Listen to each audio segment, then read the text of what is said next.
ಉತ್ತಮ ಪಾತ್ರ, ಸತ್ಪಾತ್ರ, ಹಾಗೆ ಕುಪಾತ್ರ, ಅಪಾತ್ರ ಎಂದು ಎಷ್ಟು ಪ್ರಕಾರ ಪಾತ್ರಗಳಿದ್ದಾವೆ? ಪಾತ್ರಗಳಿದ್ದಾವೆ. ಅದರಲ್ಲಿ ಸತ್ಪಾತ್ರಕ್ಕೆ ದಾನವನ್ನು ನೀಡತಕ್ಕಂಥ ದಾತಾರಲ್ಲಿರ್ತಕ್ಕಂಥ 7 ಗುಣಗಳು ಅಂದರೆ ಶಾಂತ್ ಗುಣ. ದಾತರಲ್ಲಿ ಇರಬೇಕಾಗಿರುವಂಥದ್ದು 7 ಗುಣಗಳಿರಬೇಕು. ಯಾವ್ಯಾವುದು 7 ಗುಣಗಳಿರಬೇಕು? ಯಾರು ಹೇಳ್ತೀರಿ?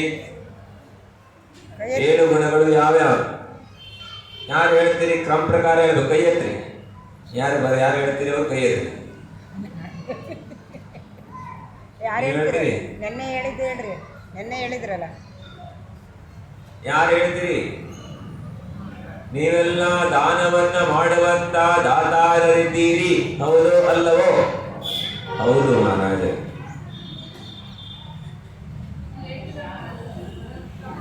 ಯಾರು ಹೇಳ್ತೀರಿ ಹೇಳ್ರಿ. ಹಾ, ನೋಡ್ರಿ, ದಾತಾರರಲ್ಲಿ ಇರಬೇಕಾದ ಗುಣಗಳು ಇದಾವೆ. ನಿಮಗೆ ಹೇಳಿ ಬರ್ಬೇಕಲ್ಲ ಅದು. ಆ ಗುಣಗಳು ಇಟ್ಕೊಂಡು ಆಹಾರ ಕೊಡ್ತಾ ಇದ್ದಾರೆ. ಆ ಗುಣಗಳಿದಾವೆ, ಆದ್ರೆ ಹೇಳಕ್ ಬರಂಗಿಲ್ಲ ಅಲ್ಲ. ಯಾರು ಹೇಳ್ತೀರಿ? ದಾತಾರರಲ್ಲಿ ಇರತಕ್ಕಂತ 7 ಗುಣಗಳು ಯಾವುವು? ಈ ಕಡೆ ಬರ್ರಿ, ನೋಡ್ರಿ, ಯಾರು ಮಾತಾಡ್ರಿ, ಬರ್ರಿ. ಬಸ್ತಿ ಕಡ್ಡಿಯಲ್ಲಿ ಕೂತಾರು, ಮಾತಾಡೋರಲ್ಲಿ ಬರ್ರಿ, ಮೈ ಕೊಡ್ತೀವಿ, ಬರ್ರಿ. ಅಲುಬ್ಧತೆ, ಸಂತೋಷ. ಈ ಕಡೆ ಬರ್ರಲ್ಲ, ಸಮಯ ತುಂಬಾ ಕಡಿಮೆ ಇದೆ, 10 ನಿಮಿಷಗಳ ಕಾಲ ಇದೆ, ಬರ್ರಿ.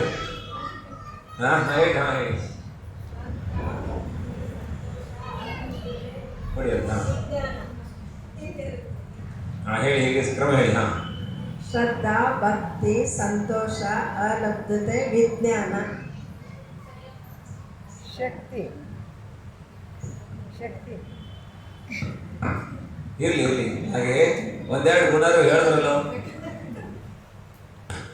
ಇನ್ಯಾರು ಹೇಳ್ತೀರಿ? ಶಕ್ತಿ, ಕ್ಷಮಾಗುಣ 2 ಬಿಟ್ಟೆ ಅಷ್ಟೇ.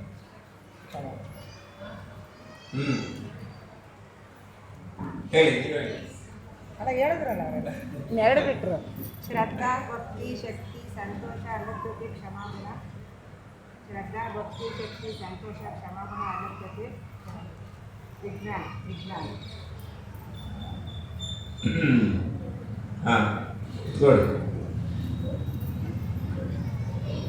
ಕೇಳ್ರಿ. ಶ್ರದ್ಧಾಗುಣ ಬರ್ಕೊಳ್ರಿ. ಶ್ರದ್ಧಾಗುಣ, ಭಕ್ತಿ ಗುಣ, ತುಷ್ಟಿ ಗುಣ. ನಿಮಗೆ ಸಣ್ಣ ವೇದ ಪ್ರಭೇದ ಪುಸ್ತಕ ಕೊಟ್ಟಿದ್ವಲ್ಲ, ಇದೆ ನೋಡಿ. ನೋಡಿದ್ರೆ ನೀವು? ನೋಡಿ, ವೇದ ಪ್ರಭೇದ ಪುಸ್ತಕದಲ್ಲಿ ಇದೆ ನೋಡಿ. ಶ್ರದ್ಧಾ ಗುಣ, ಭಕ್ತಿ ಗುಣ, ಹಾಗೆ ತುಷ್ಟಿ ಗುಣ ಮತ್ತು ವಿಜ್ಞಾನ ಗುಣ, ಅಲಬ್ಧತಾ ಗುಣ, ಕ್ಷಮಾ ಗುಣ, ಶಕ್ತಿ ಗುಣ. ಈ ಪ್ರಕಾರವಾಗಿ 7 ಗುಣಗಳಿರಬೇಕು. ಏನಿರಬೇಕು? 7 ಗುಣಗಳು ದಾತಾರರಲ್ಲಿ ಇರಬೇಕು. ಪೂರ್ಣವಾದಂಥ ಶ್ರೇಷ್ಠವಾದ ದಾತಾರರು. ದಾತಾರರಲ್ಲಿ ಕೆಲವು ಕ್ವಾಲಿಟಿಯ ದಾತಾರರು ಇರ್ತಾರೆ.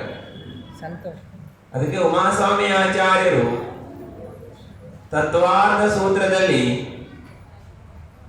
ದಾತೃ ಮತ್ತು ಪಾತ್ರದ ವಿಶೇಷೆಯಲ್ಲಿ ಏನು ಹೇಳಿದ್ರು? ದಾತೃ, ಪಾತ್ರ 2 ವಿಶೇಷತ್ವದಲ್ಲಿ ಏನಾಗ್ತದೆ? ಅಲ್ಲಿ ಅತಿಶಯಗಳಾಗ್ತದೆ.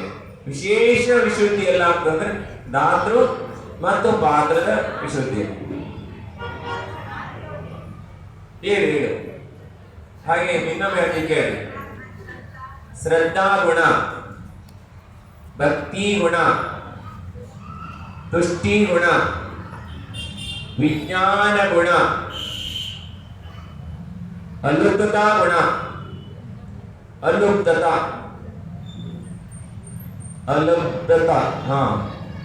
ಅಲುಬ್ಧತ್ವ, ಕ್ಷಮಾಗುಣ. ಕ್ಷಮಾಗುಣ ಬರ್ಕೊಂಡ್ರಿ. ಆನೆಗೆ ಶಕ್ತಿ ಗುಣ. ಹೊರಗಡೆ ಸೃಷ್ಟಿ ಅಂದರೆ ಸಂತೋಷ, ಕೇಳಿದ್ರಿ ಹೇಳೋಣ ಹೌದಾ? ಅಲುಬ್ಧತ ಅಂದರೆ ಸೃಷ್ಟಿ.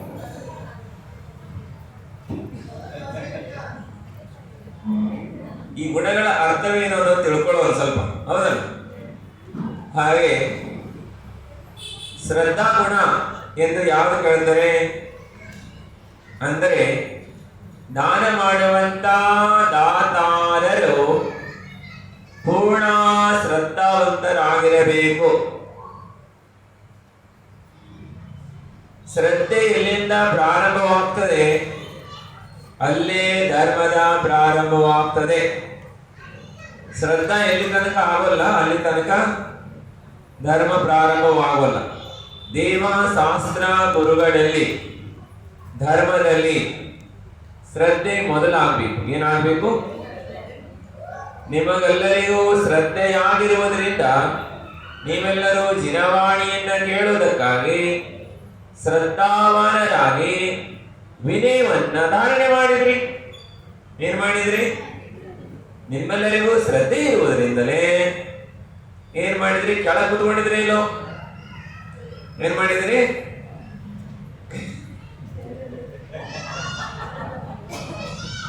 ಕೆಳಗಡೆ ಎಲ್ಲಿ ಕುತ್ಕೊಂಡಿದ್ರಿ? ಹಾಗೆ ನಾವು ನಿಮಗೆ ಹೇಳಿಲ್ಲ, ಎದುರು ಹೇಳ್ತಾ ಇದ್ವಿ. ಕೆಳಗಡೆ ಕುತ್ಕೊಂಡಿದ್ರಿ. ಏನ್ ಮಾಡಿದ್ರಿ ಹೇಳ್ರಿ? ಕೆಳಗೆ ಕುತ್ಕೊಂಡಿದ್ರಿ ಶ್ರದ್ಧೆ ಇರೋದ್ರಿಂದ. ಇಲ್ಲಿದ್ರೆ ಮೇಲೆ ಕುತ್ಕೊಂತಿದ್ರಿ. ಎಲ್ಲಿ ಕುತ್ಕೊಂತಿದ್ರಿ ಹೇಳ್ರಿ? ಕೂರಕ್ ಆಗ್ತಿದ್ರೆ ಕುತ್ಕೊಳ್ಳೋರು ಬೇರೆ, ಕೂರಕ್ ಆಗರು ಕುತ್ಕೊಂತಾರಲ್ಲ ಮೇಲೆ, ಅವರು ಶ್ರದ್ಧೆಯ ಇಲ್ಲದವರು. ಏನಾದ್ರು ಹೇಳ್ರಿ? ದೇವಶಾಸ್ತ್ರ ಗುರುಗಳಲ್ಲಿ ಶ್ರದ್ಧೆ ಇಲ್ಲದವರು ಮೇಲೆ ಕುತ್ಕೊಂತಾರೆ. ಅವರಿಗೆ ಅದೇ ಜಿನವಾಣಿಯ ಶ್ರದ್ಧೆಯನ್ನು ಮಾಡಲೆಂದು ಮೇಲಿಟ್ಟುಕೊಂಡಿದ್ರಿ. ಗುರುಗಳನ್ನು ಮೇಲೆ ಕುಳಿಸಿದ್ರಿ, ಹೌದಲ್ಲ? ಇಲ್ಲಿ ಶ್ರದ್ಧಾ ಇದೆ ಇದ್ರೆ ಯಾರಿಗೆ ಗೊತ್ತಿರೋಲ್ಲ, ಶ್ರದ್ಧಾ ಇರೋಲ್ಲ. ಅವ್ರ ಗುರುಗಳ ಕೆಳಗಿದ್ರೆ ಅವ್ರ ಮೇಲೆ ಕುತ್ಕೊಂಡಿರ್ತಾರೆ. ಅಜ್ಞಾನದಿಂದನೂ ಆಗ್ತದೆ. ಏನಾಗ್ತದೆ ಹೇಳ್ರಿ? ಅಜ್ಞಾನದಿಂದಲೂ ಸಹ ತಿಳುವಳಿಕೆ ಇಲ್ಲದಿರುವುದರಿಂದಲೂ ಆಗ್ತದೆ. ಇನ್ನು ಶ್ರದ್ಧಾಗುಣ ಅಂದ್ರೆ ದಾನ ಕೊಡಲು ಯೋಗ್ಯವೆನಿಸಿದಂತ ಪಾತ್ರವನ್ನು ಕುರಿತು ದಾತನಿಗೆ ಯಾವ ಆಂತರಿಕ ಶ್ರದ್ಧೆ ಇರ್ತದೆ. ದಾನವನ್ನು ಕೊಡಲು ಯೋಗ್ಯವಾಗಿರುವ ಸತ್ಪಾತ್ರಗಳಲ್ಲಿ ಕುರಿತು ಸತ್ಪಾತ್ರದ ಕುರಿತು ದಾನ ಮಾಡುವಂತ ದಾತಾರರಲ್ಲಿ ಆಂತರಿಕ ಶ್ರದ್ಧೆ ಅಂದ್ರೆ ಅಂತರಂಗದ ಶ್ರದ್ಧೆ. ಶ್ರದ್ಧೆ ಎರಡು ಪ್ರಕಾರ ಶ್ರದ್ಧೆ ಮಾಡೋರು ಇರ್ತಾರೆ. ಅಂತರಂಗ ಶ್ರದ್ಧೆ, ಬಹಿರಂಗ ಶ್ರದ್ಧೆ. ಆದರೆ ಗೊತ್ತಾಗ್ತದೆ ಶ್ರದ್ಧೆಯು ಅಂತರಂಗದಿಂದ ಬರ್ತಾ ಇದೆಯೋ ಅಥವಾ ಹೊರಗಡೆ ಇದೆಯೋ ಅನ್ನೋದು ಗೊತ್ತಾಗ್ತದೆ. ಯಾಕಂತ ಹೇಳಿದ್ರೆ ಪ್ರತಿಯೊಂದು ಕ್ರಿಯೆಗಳನ್ನು ಮಾಡುವಾಗ ಇದರ ಕೆಲವೊಂದು ಲಕ್ಷಣಗಳಿಂದಲೇ ಗೊತ್ತಾಗ್ತದೆ. ಎಂತ ಶ್ರದ್ಧೆ ಇರಬೇಕು? ಅಂತರಂಗದ ಶ್ರದ್ಧೆ. ಆಂತರಿಕ ಶ್ರದ್ಧೆ ಇರುತ್ತದೆಯೋ ಅದಕ್ಕೆ ಶ್ರದ್ಧಾಗುಣ ಎನ್ನುತ್ತಾರೆ. ಆಂತರಿಕವಾದಂತ ಶ್ರದ್ಧೆ, ಅಂತರಂಗದ ಶ್ರದ್ಧೆ ಯಾರಲ್ಲಿ ಅಂದ್ರೆ ಶ್ರಾವಕರಾದವರು ಸುಪಾತ್ರದ ಕುರಿತು. ಯಾರ ಕುರಿತು? ಸುಪಾತ್ರದ ಕುರಿತು ಆಂತರಿಕವಾದ ಶ್ರದ್ಧೆ. ಬಹಳ ಶ್ರದ್ಧಾವಂತರು, ಅಹೋಭಾಗ್ಯ ಇದೆ, ನಮ್ಮ ಆರಾಧಕರಿದ್ದಾರೆ, ಪಂಚ ಪರಮೇಶ್ವರಿಗಳಿದ್ದಾರೆ, ಹಾಗೆ ಇವರು ನಮಗೆ ಇವತ್ತು ಪ್ರಾಪ್ತವಾಗಿದ್ದಾರೆ. ಬಹಳ ಆಧಾರವಾದಂತ ಶ್ರದ್ಧೆ. ಇದಕ್ಕೆ ಶ್ರದ್ಧಾಗುಣ ಎನ್ನುತ್ತಾರೆ. ಈ ಶ್ರದ್ಧೆಯು ಸಮ್ಯ ದೃಷ್ಟಿ ದಾತಾರನಲ್ಲಿ ಭೌತಿಕ ಆಸೆ ಆಕಾಂಕ್ಷೆಗಳಿಂದ ರಹಿತವಾಗಿರುತ್ತದೆ. ಏನಾಗಿರುತ್ತದೆ? ಸಮ್ಯ ದೃಷ್ಟಿಯಾದ ದಾತಾರರು ಶ್ರದ್ಧೆಯನ್ನ ಭೌತಿಕವಾದ ಯಾವುದೇ ವಸ್ತುಗಳ ಯಾವುದೇ ಫಲಾಪೇಕ್ಷೆ ಇಲ್ಲದವರಾಗಿರುತ್ತಾರೆ. ಅಂದರೆ ಯಾವುದೇ ಅವರಿಗೆ ಅಪೇಕ್ಷೆಗಳಿರುವುದಿಲ್ಲ. ನಿರಾಪೇಕ್ಷವಾದ ನಿರ್ಮಲವಾದ ಶ್ರದ್ಧೆ. ಏನಿದೆ ಇದು? ಮಲರಹಿತವಾದ ಶ್ರದ್ಧೆ. ಅಂದರೆ ಯಾವುದರಲ್ಲಿ ಮಲವಿರುವುದಿಲ್ಲ, ದೋಷವಿರುವುದಿಲ್ಲ ಅಂತ ಪರಿಶುದ್ಧವಾದ ಶ್ರದ್ಧೆಗೆ ನಿರ್ಮಲವಾದ ಶ್ರದ್ಧೆ ಎನ್ನುತ್ತಾರೆ. ಏನೆನ್ನುತ್ತಾರೆ? ನಿರ್ಮಲವಾದಂತ ಶ್ರದ್ಧೆ. ಈ ನಿರ್ಮಲವಾದ ಶ್ರದ್ಧೆ ಯಾರಲ್ಲಿ ಇರ್ತದೆ? ಸಮ್ಯಕ್ ದೃಷ್ಟಿ ದಾತಾರರಲ್ಲಿ. ಯಾರಲ್ಲಿ? ಸಮ್ಯಕ್ ದೃಷ್ಟಿ ದಾತಾರ. ಮಿಥ್ಯಾ ದೃಷ್ಟಿ ದಾತಾರಲ್ಲಿ ಈ ರೀತಿ ನಿರ್ಮಲವಾದ ಶ್ರದ್ಧೆ ಇರ್ಲಿಕ್ಕೆ ಸಾಧ್ಯ ಇಲ್ಲ. ಯಾರಲ್ಲಿ ಇರ್ತದೆ? ಸಮ್ಯಕ್ ದೃಷ್ಟಿ ದಾತಾರಲ್ಲಿ. ಈ ನಿರ್ಮಲವಾದ ಶ್ರದ್ಧೆ ಇರುವುದರಿಂದಲೇ ಅವರಿಗೆ ಸಾತಿಶಯ ಪುಣ್ಯದ ಸಂಚಯವಾಗ್ತದೆ. ನಿರ್ಮಲವಾದ ಶ್ರದ್ಧೆ ಮತ್ತು ಪರಮಾರ್ಥ ಅಂದರೆ ಮೋಕ್ಷ ಪ್ರಾಪ್ತಿಯ ಲಕ್ಷ್ಯ. ಪರಮಾರ್ಥ ಯಾವ ಅಪೇಕ್ಷೆ ಇರ್ತದೆ ಅಂದ್ರೆ ಮೋಕ್ಷದ ಪ್ರಾಪ್ತಿ, ಕರ್ಮದ ನಿರ್ಜನೆಯಾಗಲಿ ಎನ್ನುವಂತ ಒಂದೇ ಅವರ ಲಕ್ಷ್ಯವಿರುತ್ತದೆ. ಇರುವುದರಿಂದ ಕರ್ಮ ನಿರ್ಜನೆ ಹಾಗೂ ಆತ್ಮ ಕಲ್ಯಾಣಕ್ಕೋಸ್ಕರವಾಗಿಯೇ ಮಾಡುತ್ತಾರೆ. ಯಾತಕ್ಕಾಗಿ ಮಾಡ್ತಾರೆ ಅವರು ಶ್ರದ್ಧೆಯನ್ನ? ಆತ್ಮ ಕಲ್ಯಾಣಕ್ಕಾಗಿ, ಕರ್ಮ ನಿರ್ಜನೆಗಾಗಿ, ಮೋಕ್ಷದ ಪ್ರಾಪ್ತಿಗಾಗಿ ನಿರ್ಮಲವಾದ ಸಮ್ಯ ದೃಷ್ಟಿಯ ಶ್ರದ್ಧೆಯು ಇರುತ್ತದೆ. ನಿರ್ಮಲವಾದಂತ ಶ್ರದ್ಧೆ ಯಾವುದೇ ರೀತಿಯಾದಂತ, ಇವರು ಕೇವಲ ದೇವಶಾಸ್ತ್ರ ಗುರುಗಳಲ್ಲಿ. ಯಾರಲ್ಲಿ ಶ್ರದ್ಧೆ ಮಾಡ್ತಾರೆ ಇವರು? ದೇವಶಾಸ್ತ್ರ ಗುರುಗಳಲ್ಲಿ. ಸಮ್ಯ ದೃಷ್ಟಿಯಾದಂಥವರು ನಿಜವಾದ ದೇವ, ನಿಜವಾದ ಗುರು, ನಿಜವಾದ ಶಾಸ್ತ್ರದಲ್ಲಿ ಶ್ರದ್ಧೆಯನ್ನ ಮಾಡುತ್ತಾರೆ. ವ್ಯರ್ಥವಾದ ಶ್ರದ್ಧೆಯನ್ನ ಮಾಡುವುದಿಲ್ಲ, ವ್ಯರ್ಥವಾದ ಕ್ರಿಯೆಗಳನ್ನ ಮಾಡುವುದಿಲ್ಲ, ವ್ಯರ್ಥವಾದಂತ ಯಾವುದೇ ವಸ್ತುಗಳ ಅಪೇಕ್ಷೆಯನ್ನು ಅವರು ಇಟ್ಟುಕೊಳ್ಳುವುದಿಲ್ಲ. ಸಂಸ್ಕಾರದಲ್ಲಿರ್ತಕ್ಕಂಥ ಎಲ್ಲ ವಸ್ತುಗಳು ವ್ಯರ್ಥವಾದಂತವೇ, ಎಲ್ಲವೂ ನಷ್ಟವಾಗಿ ಹೋಗ್ತದೆ. ಆದರೆ ಇವರು ಪರಮಾರ್ಥವನ್ನ ನಷ್ಟವಾಗದಿರುವಂತ ಮತ್ತು ಶಾಶ್ವತವಾದಂತ ಮೋಕ್ಷವನ್ನೇ ಅವರು ಮೋಕ್ಷದ ಅಪೇಕ್ಷೆಯಿಂದ ದೇವಶಾಸ್ತ್ರ ಗುರುಗಳಲ್ಲಿ ಶ್ರದ್ಧೆಯನ್ನ ಮಾಡ್ತಾರೆ. ಇಂತಹ ಉತ್ಕೃಷ್ಟವಾದ ನಿರ್ಮಲ ಶ್ರದ್ಧಾಗುಣ ಇದು ಯಾರಲ್ಲಿರ್ತದೆ? ಯಾರಲ್ಲಿರ್ತದೆ? ಸಮ್ಯ ದೃಷ್ಟಿ ದಾತಾರರಲ್ಲಿ. ಸಮ್ಯ ದೃಷ್ಟಿ ದಾನವನ್ನು ಮಾಡ್ತಕ್ಕಂಥ ದಾತಾರಲ್ಲಿರ್ತಕ್ಕಂಥ ಗುಣ, ಶ್ರೇಷ್ಠವಾದ ಗುಣ ಏನಿದೆ? ಇದು ಬಹಳ ಶ್ರೇಷ್ಠವಾದಂತ ಗುಣವಿದೆ. ಈ ಗುಣವನ್ನ ಉಳ್ಳಂತ ಶ್ರಾವಕರು ಶ್ರೇಷ್ಠ ಶ್ರಾವಕರಿದ್ದಾರೆ. ಶ್ರದ್ಧಾ ಗುಣದಲ್ಲಿ ಶ್ರೇಷ್ಠವಾದಂತ ಶ್ರಾವಕರಿದ್ದಾರೆ. ಇನ್ನು ಭಕ್ತಿ ಗುಣ ಎರಡನೇದು ಯಾವುದು? ಶ್ರದ್ಧಾ ಗುಣ. ಗೊತ್ತಾಯ್ತಾ ಇಲ್ಲೋ? ಎಂತ ಶ್ರದ್ಧೆ ಇರಬೇಕು?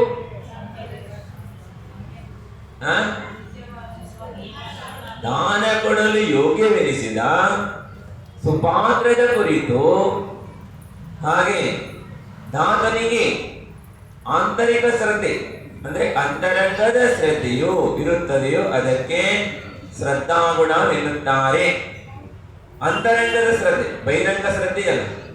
ಕೆಲವರು ಹಾಗೆ ಹೀಗೂ ಮಾಡ್ತಾರೆ, ಆದ್ರೆ ಒಳಗಡೆ ಒಂದು ಬೇರೆ ಇರ್ತದೆ, ಹಾಗೆ ಹೊರಬಂದಿಗೆ ಬೇರೆ ಇರ್ತದೆ.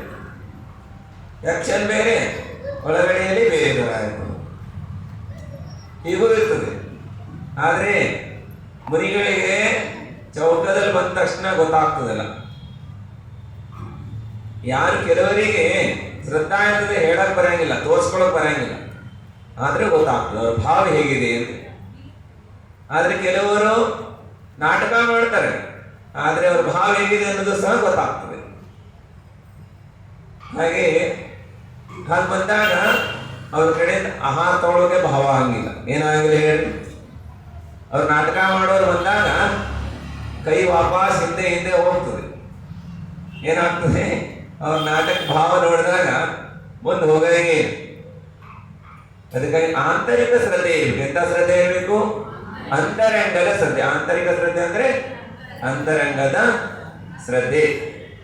ಇನ್ನು ಕೆಲವರಿದ್ದಾರೆ ಒಂದು ಪಂಥ ಇದೆ. ಆ ಪಂಥದವರು ಮುನಿಗಳನ್ನ ಮಾನಿಸುವುದಿಲ್ಲ, ಮುನಿಗಳೇ ಆಗುವುದಿಲ್ಲ ಅಂತ ಹೇಳ್ತಾರ. ಪಂಚಮ ಕಾಲದಲ್ಲಿ ಭಾವಲಿಂಗಿ ಮುನಿಗಳು ಆಗುವುದಿಲ್ಲ. ಹಾಗೆಯೇ ಅವರು ಶ್ರದ್ಧೆ ಮಾಡೋಲ್ಲ, ಶ್ರದ್ಧಾ ಇಲ್ಲ, ಅವ್ರಿಗೆ ಏನಿಲ್ಲ, ಶ್ರದ್ಧೆ ಇಲ್ಲ. ಆದರೆ ಲೋಕಾಚಾರಕ್ಕಾಗಿ ಅವರು ಸಹ ಮುನಿಗಳ ಹತ್ರ ಬರ್ತಾರೆ. ಬಂದ್ರೆ ಇನ್ನು ಮುನಿಗಳನ್ನ ಪರೀಕ್ಷೆ ಮಾಡ್ಲಿಕ್ಕೂ ಬರ್ತಾರೆ. ಇವರೆಷ್ಟು ಜ್ಞಾನಿಗಳಿದಾರೋ ನೋಡೋನು. ಹಾಗೆಯೇ ಅವರಲ್ಲಿ ನಮಗೆಲ್ಲ ಬಹಳ ಜ್ಞಾನ ಇದೆ, ಸಮಯ ಸಾರದ ಕಂಠಸ್ಥ ಇದೆ. ಸಮಯ ಸಾರಿಗೆ ಜಾಸ್ತಿ ಓದ್ತಾರೆ ಅವರು.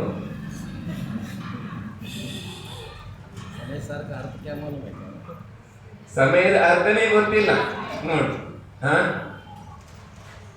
ಹಾಗೆ ಆಚಾರ್ಯ ಶ್ರೀಗಳಿಗೊಬ್ರು ಹೀಗೆ ಬಂದು ಕೇಳಿದ್ರಂತೆ. ಆಚಾರ್ಯ ಶ್ರೀ ಬಹಳ ಕಡಿಮೆ, ಅವಾಗ ಏಜ್ ಕಡಿಮೆ ಇತ್ರಿ. ಅವಾಗ ಸಂಘದ ವಿಸ್ತಾರನ ಆಗಲಿಲ್ಲ ಆಯಿತು. ಹಿಂದಿನ ಸೃಷ್ಟ ಆಚಾರ್ಯ ಶ್ರೀ ಮಾತಾಡಕ್ ಬರ್ತಿಲ್ಲ ಆಯಿತು. ಅವಾಗ ಒಬ್ರು ವಿದ್ವಾನ್ ಬಂದು ಕೇಳಿದ್ರಂತೆ, ಬಹಳ ವಿದ್ವಾನ್. ಇಂದು ಆಚಾರ್ಯ ಶ್ರೀ ಸಮಯದಲ್ಲಿ, ಆಚಾರ್ಯ ಶ್ರೀ ದೀಕ್ಷಿತ ಸಮಯದಲ್ಲಿ ಭಯಂಕರ ದೊಡ್ಡ ದೊಡ್ಡ ವಿದ್ವಾನ್ರು. ಇವತ್ತಿಲ್ಲ, ಎಲ್ಲ ವಿದ್ವಾನ್ರು ಬಹಳ ಕಡಿಮೆ ಆಗಿದ್ದಾರೆ. ದೊಡ್ಡ ದೊಡ್ಡ ವಿದ್ವಾನ್ರು ಒಬ್ಬರು ಬಂದು ಕೇಳಿದ್ರಂತೆ. ಹಾಗೆ ಅವರು ಕಾಟಾಚಾರದ ಭಕ್ತಿ ಮಾಡಿದ್ರು. ಏನ್ ಮಾಡಿದ್ರು ಹೇಳ್ರಿ? ಹಾಗೆ ಮಾಡ್ತಾರೆ, ಭಕ್ತಕ್ಕೆ ಗೊತ್ತಾಗ್ಬಿಡ್ತದೆ, ಕೈ ಜೋಡಿಸಿದಲ್ಲೇ ಗೊತ್ತಾಗ್ತದೆ ಇವ್ರ ಭಕ್ತಿ ಅಂತ ಹೇಳಿ. ಆಗ ಆಚಾರ್ಯ ಶ್ರೀ ತಿಳ್ಕೊಂಡ್ರು. ಆದ್ರೆ ಮುನಿಗಳು ಸಮತಾ ಇಟ್ಕೊಂಡಿರ್ತಾರೆ, ಎಲ್ಲರಿಗೂ ಸಮಾನ. ಅವ್ರು ಹೇಗಾದ್ರೂ ಮಾಡ್ಲಿ, ಅಂತರಂಗದ ಭಕ್ತಿಯವರು ಮಾಡ್ಲಿ ಅಥವಾ ಕಾಟಾಚಾರ ಭಕ್ತಿಯವರು ಮಾಡ್ಲಿ, ಆದ್ರೆ ಮಹಾರಾಜ ಭೇದ ಮಾಡಂಗಿಲ್ಲ. ಗುರುಗಳೆಂದು ಯಾವಾಗೂ ಸಹ ಅವರು ಏನ್ ಮಾಡಂಗಿಲ್ಲ, ಭೇದ ಭಾವಗಳನ್ನು ಮಾಡಂಗಿಲ್ಲ. ಎಲ್ಲರೂ ಸಮಾನ. ಏನ್ ಹೇಳ್ರಿ? ಎಲ್ಲರೂ ಸಮಾನವಾಗಿ ನೋಡುವವರೇ ಗುರುಗಳಿದೆ. ಆಚಾರ್ಯ ಭಗವಂತರು ಸಮಾನವಾಗಿರ್ತಾರೆ. ಅವಾಗ ಅವರು ಹೇಳ್ತಾರೆ, ಆಚಾರ್ಯ ಶ್ರೀ ನಮೋಸ್ತು, ಸ್ವಾಸ್ಥ್ಯ ಚಲೋ ಐತಿ, ಎಲ್ಲ ಚಲೋ ಐತಿ. ಬಾಯ ಮಿಠಾ ಮಿಠಾ ಮಾತಾಡ್ತಾರ, ಮತ್ತ ಎಲ್ಲ ಚಲೋ ಮಾತಾಡಿ ಕೊನೆಗೆ ಹೇಳ್ತಾರೆ, ಆಚಾರ್ಯ ಶ್ರೀ ಮತ್ತು ಎಲ್ಲ ಮಾತಾಡ ವಿಷಯಕ್ಕೆ ಬರ್ತಾ, ಆಚಾರ್ಯ ಶ್ರೀ ಸಮಯ ಸಾರ್ ಎಷ್ಟೆಲ್ಲ ಓದಿದ್ರಿ? ಅವಾಗ ಆಚಾರ್ಯ ಶ್ರೀ ಅವ್ರ ಸಮಯ ಸಾರ್ ಎಷ್ಟೆಲ್ಲ ಓದಿದ್ರಿ? ಆಚಾರ್ಯ ಶ್ರೀ ಮೌನವಾಗಿದ್ರು. ಹಾಗೇನೆ आचार्य श्री हमने 101 बार पढ़ा है. हाँ 120 बार 120 बार पढ़ा है ಅಂದ್ರೆ 120 ಸಲ ಓದಿದ್ನಿ ಅಂತ ಹೇಳಿ. ಹಾಗೆ ಆಚಾರ್ಯ ಶ್ರೀ ಹೇಳಿದ್ರು, ಹಾಗೇನೆ हमने एक बार पढ़ा है पूरा उतर गया. ಏನು ಹೇಳ್ರಿ? पूरा उतर गया. जो अंतरंग बहिरंग पूरा परिग्रह उतर के समय में आ गया. हमने आपने 120 ಸಲ ಹೋದ್ರು ಸಮಯದ ಏನಾಗ್ಲಿಲ್ಲ, ನಿನಗೆ ಅರ್ಥವಾಗಿ ಹೇಳಿದ್ರು ನಮ್ಮ ಸರ್. ಸಮಯ ಸಾರ ಓದ್ತಾರೆ, ಸಮಯ ಅಂತ ಯಾವ್ದಕ್ಕೆ ಹೇಳ್ತಾರೆ? ಆತ್ಮನಿಗೆ ಸಮಯ ಅಂತ ಹೇಳ್ತಾರೆ. ಆದ್ರೆ ನಿಜವಾದ ಸಮಯದಲ್ಲಿ ಬಂದಿದೀವಿ, ಒಂದ್ಸಲ ಓದಿದ್ರಿ. ಇಂಥವ್ರು ಬಂದಿರ್ತಾರೆ. ಆದ್ರೆ ಕೈ ಜೋಡಿಸಿ ಏನ್ ಮಾಡ್ತಾರೆ ಅವರು? ನವದಾ ಭಕ್ತಿನೂ ಹೇಳ್ತಾರೆ ಬಾಯಲ್ಲಿ. ಕೆಲವರು ಹಿಂದೆ ಮುಂದೆ ಮಾಡಿ ಹೇಳ್ತಾರೆ. ಹೆಂಗ್ ಗೊತ್ತ? ಅವರು ಮಹಾರಾಜರನ್ನೇ ಕನ್ಫ್ಯೂಸ್ ಮಾಡ್ತಾರ. ಅವರು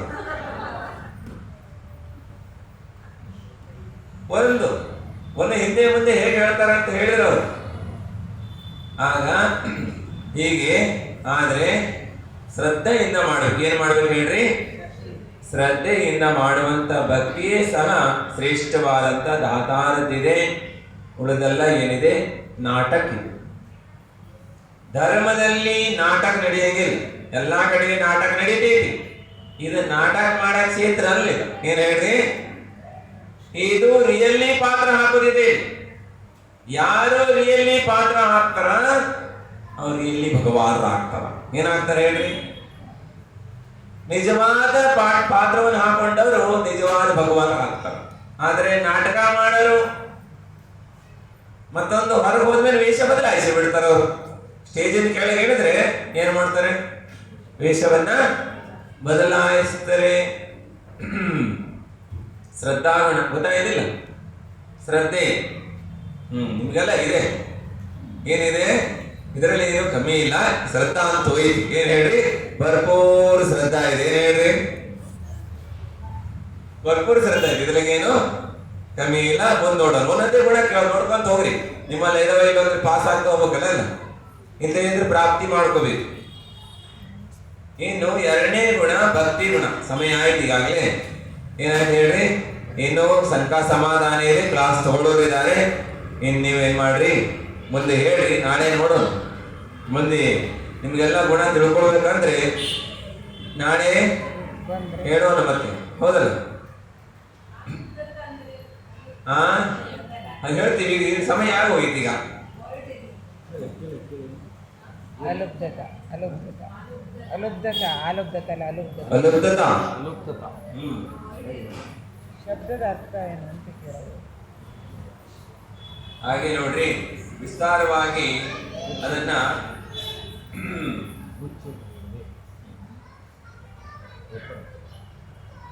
ಅಲುಬ್ಧತಾ ಅಂತ ನೋಡಿ. ದಾನದಲ್ಲಿ ಸ್ವಾಭಾವಿಕವಾಗಿರುವಂತಹ ದಾನ ಮಾಡುವುದರಲ್ಲಿ ಯಾವುದೋ ಒಂದು ಆಸಕ್ತಿ ಭಾವವಿರುತ್ತದೆಯೋ ಅದಕ್ಕೆ, ಆಸಕ್ತಿ ಅಂದ್ರೆ ಯಾವುದು ಒಂದು ಅನಾಸಕ್ತಿ ಭಾವ ಇರ್ತದೆ. ಆಸಕ್ತಿ ಏನ್ ಹೇಳ್ರಿ, ಆಸಕ್ತಿ ಭಾವವಿರುತ್ತದೆಯೋ ಅದಕ್ಕೆ, ಅಂದ್ರೆ ಬಹಳ ಆಸಕ್ತಿ, ಆಧಾರ ಭಾವ. ಏನ್ ಹೇಳ್ರಿ, ಬಹಳ ರುಚಿ. ಏನಂದ್ರಿ, ರುಚಿ ಭಾವ, ಆಸಕ್ತಿ ಭಾವ. ಅದರಲ್ಲಿ ಎನ್ನುತ್ತಾರೆ, ಸಮ್ಯ ದೃಷ್ಟಿ ದಾತನು ಸಂಸಾರದ ವಿಷಯಗಳಿಂದ ವಿರಕ್ತನು ಆಗಿರುತ್ತಾನೆ. ಈ ವಿರಕ್ತಿಯ ಕಾರಣದಿಂದ ಪರಮ ಪದಾರ್ಥಗಳ ಮೋಹ ಸ್ವತಃ ಕಡಿಮೆಯಾಗುತ್ತಾ ಹೋಗುತ್ತದೆ. ದಾನ ಸಂಪತ್ತಿಯನ್ನು ಧರ್ಮ ಮಾರ್ಗದಲ್ಲಿ ವಿನಿಯೋಗಿಸುವುದು ಮತ್ತು ತೀರ್ಥದ ಉಪಕಾರ ಮಾಡುವುದು, ಅಂದ್ರೆ ತೀರ್ಥದ ಉಪಕಾರವನ್ನು ಮಾಡುವಂಥದ್ದು. ಅಂದ್ರೆ ಮುನಿಗಳು ಬುದ್ಧ ತೀರ್ಥವಾಗಿರ್ತಾರೆ. ಮಾಡುವುದು ತನ್ನ ಕರ್ತವ್ಯ ಎಂದು ತಿಳಿಯುತ್ತಾನೆ. ಅವನು ದಾನ, ಪೂಜೆ, ಶೀಲ ಮತ್ತು ಉಪವಾಸಾದಿಗಳ ಕಾರ್ಯಗಳನ್ನು ನಿಷ್ಕಾಮ ಭಾವನೆಯಿಂದ, ಯಾವುದೇ ಕಾಮನೆ ಇಲ್ಲದೆ, ಅಂದ್ರೆ ಯಾವುದೇ ರೀತಿಯಾದಂತ ಇಚ್ಛೆ ಇಲ್ಲದೆ ಮಾಡುತ್ತಾನೆ. ನಿಷ್ಕಾಮ ಭಾವದಿಂದ ಮಾಡುವುದರಿಂದ ತನ್ನ ಆತ್ಮ ಕಲ್ಯಾಣವಾಗುತ್ತದೆ ಎಂದು ತಿಳಿದಿರುತ್ತಾನೆ. ಆದರೆ ನಿಷ್ಕಾಮ ಭಾವನೆ ಮಾಡೋದ್ರಿಂದ ಏನಾಗ್ತದೆ, ಆತ್ಮ ಕಲ್ಯಾಣ ಆಗ್ತದೆ. ಬಹಳ ಆಸಕ್ತಿಯಿಂದ. ಅದಕ್ಕೆ ಹೇಳ್ತೀವಿ, ಮನಶುದ್ಧಿ, ವಚನ ಶುದ್ಧಿ, ಕಾಯ ಶುದ್ಧಿ, ಆಹಾರ ಜಲ ಶುದ್ಧಿ. ಮನದಾಗ ಇಲ್ಲೇ ಇರ್ಬೇಕು, ಆಹಾರ ಮಾಡುವಾಗ ಅಲ್ಲೇ ಇರ್ಬೇಕು. ಏನ್ ಹೇಳ್ಬೇಕು ಹೇಳ್ರಿ, ಗೊತ್ತಾಗ್ತದೆ ಇಲ್ಲಿದ್ರು. ಹಾಗೆ ಯಾರು ಎಚ್ಚರ ಮಾಡಿದಾಗ ಬಂದಿರ್ತಾರೆ ವಾಪಸ್ ಮರಳಲ್ಲಿ. ಏನಾಗಿರ್ತಾರೆ, ಕಾಯದಿಂದ ಅಲ್ಲೇ ನಿಂತ್ಕೊಂಡಿರ್ತಾರೆ, ಆದ್ರೆ ಎಲ್ಲೋ ಹೊಂಟು ಹೋಗಿರ್ತಾರ. ಆದ್ರೆ ಆಸಕ್ತಿ ಇದ್ರೆ ಎಲ್ಲೋ ಹೊಂಟು ಹೋಗಂಗಿಲ್ಲ, ಅಲ್ಲೇ ಇರ್ತಾರೆ. ಅಂದ್ರೆ ಅವರಲ್ಲಿ ಬಹಳವಾದಂತ ಆಸಕ್ತಿ ಇರ್ತದೆ, ರುಚಿ, ಇಂಟ್ರೆಸ್ಟ್. ಏನ್ ಹೇಳ್ರಿ, ಪೂರ ಕಾರ್ಯದಲ್ಲಿ ಪೂರ್ಣ ಅವರು ಸಕ್ರಿಯವಾಗಿರ್ತಾರೆ. ಅಲ್ಲಿ ಪ್ರಮಾದ ಆಗಂಗಿಲ್ಲ. ಅವರು ಪೂರ್ಣವಾಗಿ ಆ ಕಾರ್ಯದಲ್ಲಿ ತಯಾರಿರ್ತಾರೆ. ಹೆಂಗಂದ್ರ ಸೈನಿಕರು ನಿಂತಿರ್ತಾರೆ ಗಡಿ ಭಾಗದಾಗ, ಅವಾಜ್ ಬಂತಂದ್ರೆ ಡಾಮ್ ಡಾಮ್ ಡಾಮ್ ಡಾಮ್ ಭಾಷೆ ಬಿಡ್ತಾರೆ. ಏನ್ ಹೇಳ್ರಿ, ಹಂಗ ಅವಕಾಶ ಸಿಕ್ತಂದ್ರೆ ಏನ್ ಮಾಡ್ತಾರ, ದಾನ ಮಾಡೋ ದಾತಾರ ತಯಾರಿ ಇಟ್ಕೊಂಡಿರ್ತಾರ. ಆ ಕಡೆ ನೋಡ್ಬೇಕ, ಚಮಚದಾಗ ತೆಗೆದ ತಯಾರಿ ಇಟ್ಕೊಂಡಿರ್ತಾರ. ಮಹಾರಾಜರ ಕೈ ಕಡಲ್ ಮಾಡೋದೇ ತಡ, ಒಬ್ಬರಿಗಿಂತ ಒಬ್ರ. ಇನ್ನು ಕೆಲವರು ತಗೊಳ್ಳೋದೆಲ್ಲ ಹಿಡ್ಕೊಂಡಿರ್ತಾರ. ಏನ್ ಮಾಡ್ರಿ, ಇನ್ನೊಬ್ಬರಿಗೂ ದಾನ ಕೊಡೋಕ್ಕೂ ಬಿಡಂಗಿಲ್ಲ, ತಾವು ಹಾಕಂಗಿಲ್ಲ. ಅಲ್ಲೇ ನಿಂತು ಹಂಗ ಮಾಡಿದಾಗ ನಮ್ಮ ಕೈ ವಾಪಸ್ ಬಂದಾಗೆ ಬಿಡ್ತೈತಿ. ಅಲ್ಲಿ ಬಂದಾಗ ವಿಚಾರ ಮಾಡಕತ್ರ ಅಂದ್ರ ಏನಾಗ್ತೈತಿ, ಕೊಡಾಕಂತ ಬಂದಾರ. ಆದ್ರೆ ಅವ್ರೇನ್ ಮಾಡ್ತಾರ, ಮತ್ತೆ ಅಲ್ಲಿ ಬಂದು ವಿಚಾರ ಮಾಡಕತ್ತಾರ ಹೆಂಗ್ ಮಾಡೋದು ಅಂತ. ಈಗ ನಿಧಾನ ಶಾಂತಿದಾರ ಮಾಡ್ದಂಗ ಜರ ಜರ ಜರ ಹಾಕ್ತಾ ಇರ್ತೀವಿ ನೋಡಿ. ನಾಳೆ ವಿಸ್ತಾರ ಹೇಳ್ತೀವಿ. ಈಗ ಸಮಯ ಆಗಿದ್ದಿ ಸರ್, ನಿಮ್ಗೆ ಕ್ಲಾಸ್ ತಗೊಂತಾರ ಮತ್ತು ಕ್ಲಾಸ್ ಅನ್ಬಾರ್ದಂತ ನಾವ್ ಹಿಂಗೆ ಮತ್ತೆ ನೀವು ನಿಮ್ಗೆ ಅನ್ಸಕ್ಕಿಲ್ಲಲ್ಲ, ಹಿಂಗೆ ಆಗಿದ್ರಿ. ನಾವ್ ಯಾರು ಮಾಡ್ಕೊಂಡ್ ಬಂದಾಗ ಮತ್ತೆ ಸಂಜೆ ಕ್ಲಾಸ್ ಇದೆ ಅಂತ ಹೇಳಿದ್ವಿ. ಕ್ಲಾಸ್ ಅಂದ ತಕ್ಷಣ ನಾವು ತಿಳ್ಕೊಂಡ್ರ ಚೋರ್ ಮಾಡೋದ. ಕ್ಲಾಸಿಗೆ ಅಂದ್ರೆ ಹೇಳ್ತಾರಲ್ಲ, ಏನ್ ಹೇಳ್ರಿ, ಕ್ಲಾಸ್ ಅಂದ್ರೆ ಕರಾಟೆಗೆ ತಗೊಂತೀನಿ ಅಂತ, ಕರಾಟೆಗೆ ತಗೊಂತೀನಿ. ಹಾಗಿಲ್ಲ, ನಿಮಗೆ ಇಲ್ಲಿ ತರಗತಿ ಇದೆ. ಏನ್ ಹೇಳ್ರಿ, ಕರಾಟೆ ಎಲ್ಲ ತರಗತಿ. ಕ್ಲಾಸ್ ಅಂದ್ರೆ ನಿಮ್ಮಲ್ಲಿ ಜೋರ್ ಮಾಡಿದಿರ್ತಾರಲ್ರಿ, ಅದನ್ನೇ ಕರಾಟೆ ಅನ್ನೋದು ಅಲ್ರಿ. ಜೋರ್ ಮಾಡ್ತಾರಲ್ರಿ, ಅಂದ್ರೆ ಯಾವ್ದಾದ್ರು ವಿಷಯಗಳನ್ನು ಗಂಭೀರವಾಗಿ ಅವರು ಆಕ್ಷನ್ ತಗೊಳ್ಳೋದು ಏನಂತೀರಿ? ಹಾ